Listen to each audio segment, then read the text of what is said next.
नमस्कार, मैं हूं डॉक्टर देवानंद कुमार और आप सुन रहे हैं मेरी वाणी यानी कि डॉक्टर डीके सर की हिंदी वाणी। तो आप सभी का भरपूर स्वागत है मेरे यूट्यूब चैनल में डॉक्टर डीके हिंदी वाणी में। आज का टॉपिक बड़ा ही मजेदार है। आज का टॉपिक है शब्दालंकार और शब्दालंकार पढ़कर बहुत मजा आने वाला है आप सभी को। तो ध्यान से सुनिएगा, समझिएगा, क्योंकि आज जो कुछ भी आप पढ़ेंगे दूसरों को भी पढ़ा देंगे, ऐसा मेरा वादा है। तो ध्यान से सुनिए और समझिए। शब्दालंकार, शब्दालंकार किसे कहते हैं? जहां पे शब्दों के द्वारा चमत्कार उत्पन्न हो उसे शब्दालंकार कहते हैं। शब्दालंकार के प्रमुखतः चार भेद होते हैं। कौन कौन होते हैं?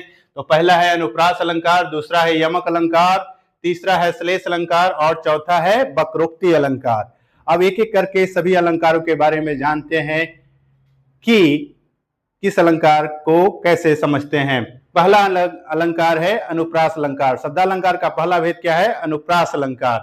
तो अनुप्रास अलंकार किसको कहते हैं? जिस अलंकार में एक ही वर्ण की आवृत्ति बार बार हो। आवृत्ति यानी कि दोहराव बार बार हो। ठीक है, उदाहरण के द्वारा समझते हैं अनुप्रास अलंकार को।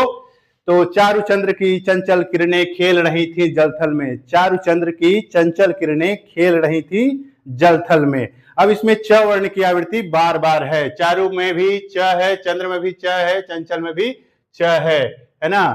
तो इस तरह से च वर्ण की आवृत्ति बार बार है। और अगर फिल्मी गीतों का उदाहरण देखें तो कजरा रे तेरे कारे कारे नैना।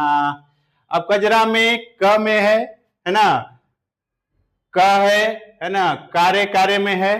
तो देख रहे हैं कि क वर्ण की आवृत्ति बार बार हो रही है। तो इस प्रकार से अनुप्रास अलंकार को हम लोग समझ गए हैं कि जिस अलंकार में एक ही वर्ण की आवृत्ति यानी दोहराव बार बार हो उसे अनुप्रास अलंकार कहते हैं। तो इस तरह से परीक्षा में यदि आपके सामने अनुप्रास अलंकार की पंक्ति दी जाए तो आप तुरंत समझ जाएंगे कि यह अनुप्रास अलंकार है, क्योंकि एक ही वर्ण की आवृत्ति जहां भी बार बार हो तुरंत समझ जाइएगा कि यह अनुप्रास अलंकार का उदाहरण है। अब दूसरा अलंकार है यमक अलंकार। यमक अलंकार में क्या होता है कि जिस अलंकार में एक शब्द की जिस अलंकार में एक ही शब्द का प्रयोग बार बार हो, जिस अलंकार में एक ही शब्द का प्रयोग बार बार हो लेकिन अर्थ भिन्न भिन्न हो। ठीक है, जैसे बहुत पुराना उदाहरण है, बार बार आप लोग सुनते ही होंगे। कनक कनक ते सौगुनी मां दत्ता अधिकाय, या खाए बौराय नर बापाए बौराय। अब कनक कनक एक ही शब्द का प्रयोग दो बार हुआ है, लेकिन एक कनक का अर्थ है धतुरा और एक कनक का अर्थ है सोना। कभी कहना क्या चाहता है? कभी कहना यह चाहता है कि धतुरा को खाने से इंसान बौराता है, सोना यानी धन को तो पानी से ही बौरा जाता है ना। तो कनक कनक ते कनक कनक, एक कनक का अर्थ हुआ धतुरा और एक कनक का अर्थ हुआ सोना। तो यह है यमक अलंकार। तो ऐसा उदाहरण जब मिले तो आप तुरंत यमक अलंकार पे निशान लगाइएगा। अब तीसरा अलंकार है, हाँ, यमक अलंकार का एक और उदाहरण फिल्मी गीतों के द्वारा।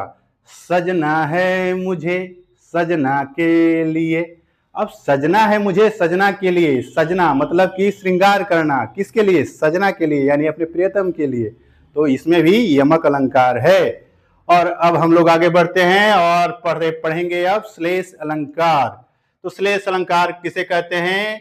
तो एक ही शब्द से एकाधिक अर्थों का बोध हो। जिस अलंकार में एक ही शब्द से एकाधिक यानी एक से अधिक अर्थों का बोध हो और जहां पर अर्थ चिपके हुए मिले वहां पर श्लेष अलंकार होता है। जैसे बहुत पुराना उदाहरण है, रहीमन पानी राखिए बिन पानी सब सुन, पानी गए न उबरे मोती मानुष चून। यहाँ पानी शब्द के कई अर्थ हैं। एक तो पानी का मतलब जल होता है, दूसरा चमक या प्रतिष्ठा। एक तो पानी का अर्थ जल हुआ, दूसरा पानी का अर्थ चमक और तीसरा इज्जत या प्रतिष्ठा।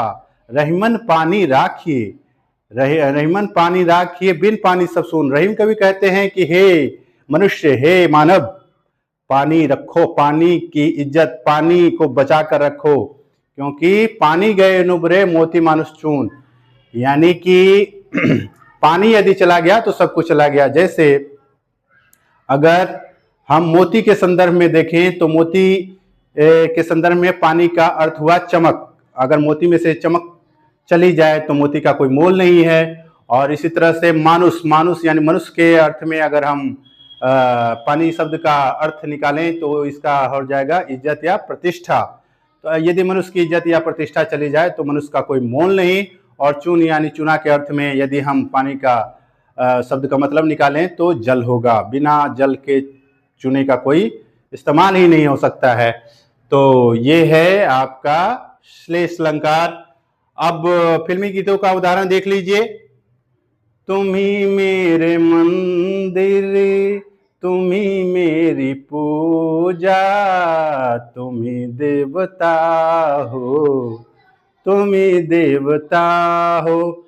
अब यह जो फिल्मी गीत का उदाहरण है, तुम ही मेरे मंदिर, तुम ही मेरी पूजा, तुम ही देवता हो, तुम ही देवता हो। अब यहाँ मंदिर और पूजा शब्द का जो इस्तेमाल हुआ है, एक तो धार्मिक अर्थ में हुआ है और दूसरा प्रेम के अर्थ में भी हुआ है।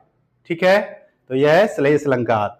अब चौथा है वक्रोक्ति अलंकार। ठीक है, वक्रोक्ति अलंकार में क्या होता है कि जहां वक्ता यानी कि बोलने वाला कहता है कुछ और श्रोता समझ लेता है कुछ, तो वहां पर होता है वक्रोक्ति अलंकार। वैसे वक्रोक्ति का अगर हम अर्थ निकालें तो वक्रोक्ति का संधि विच्छेद करें तो वक्र धन उक्ति, यानी वक्र यानी कि टेढ़ी, उक्ति टेढ़ा कथन या टेढ़ी उक्ति वक्रोक्ति होता है। ठीक है, तो जहां आप कुछ और बोलें और मैं कुछ और समझ लूं, या मैं कुछ और बोलूं और आप कुछ और समझ लें, तो वहां पर वक्रोक्ति अलंकार होता है।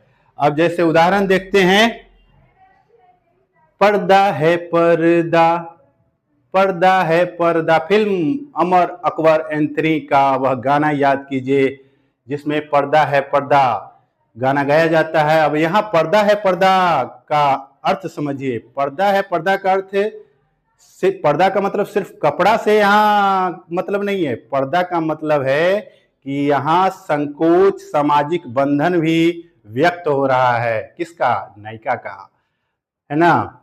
तो यह वक्रोक्ति अलंकार का उदाहरण है। और दूसरा है, इन आंखों की मस्ती के मस्ताने हजारों हैं, तुम जैसे इस शहर में दीवाने हजारों हैं।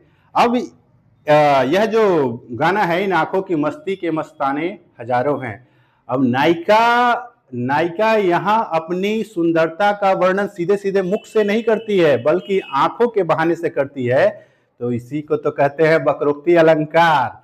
तो इस तरह से आप लोग शब्द अलंकार को समझ गए होंगे। शब्द अलंकार के 4 प्रमुख भेद होते हैं: अनुप्रास अलंकार, यमक अलंकार, श्लेष अलंकार और वक्रोक्ति अलंकार। और यदि आप लोग शब्द अलंकार और शब्द अलंकार के चारों भेद को बखूबी अच्छी तरह से समझ गए होंगे और बहुत अच्छा लगा होगा यह वीडियो, तो इस वीडियो को खूब लाइक कीजिएगा, इस पर कमेंट कीजिएगा, इसको खूब शेयर कीजिएगा और अपने दोस्तों को भी कहिएगा कि यदि आसान शब्दों में एकदम मजेदार तरीके से अगर आपको हिंदी की जानकारी चाहिए तो डॉक्टर डीके हिंदी वाणी को सब्सक्राइब करें, लाइक करें, कमेंट करें और प्रतिदिन देखना न भूलें। धन्यवाद।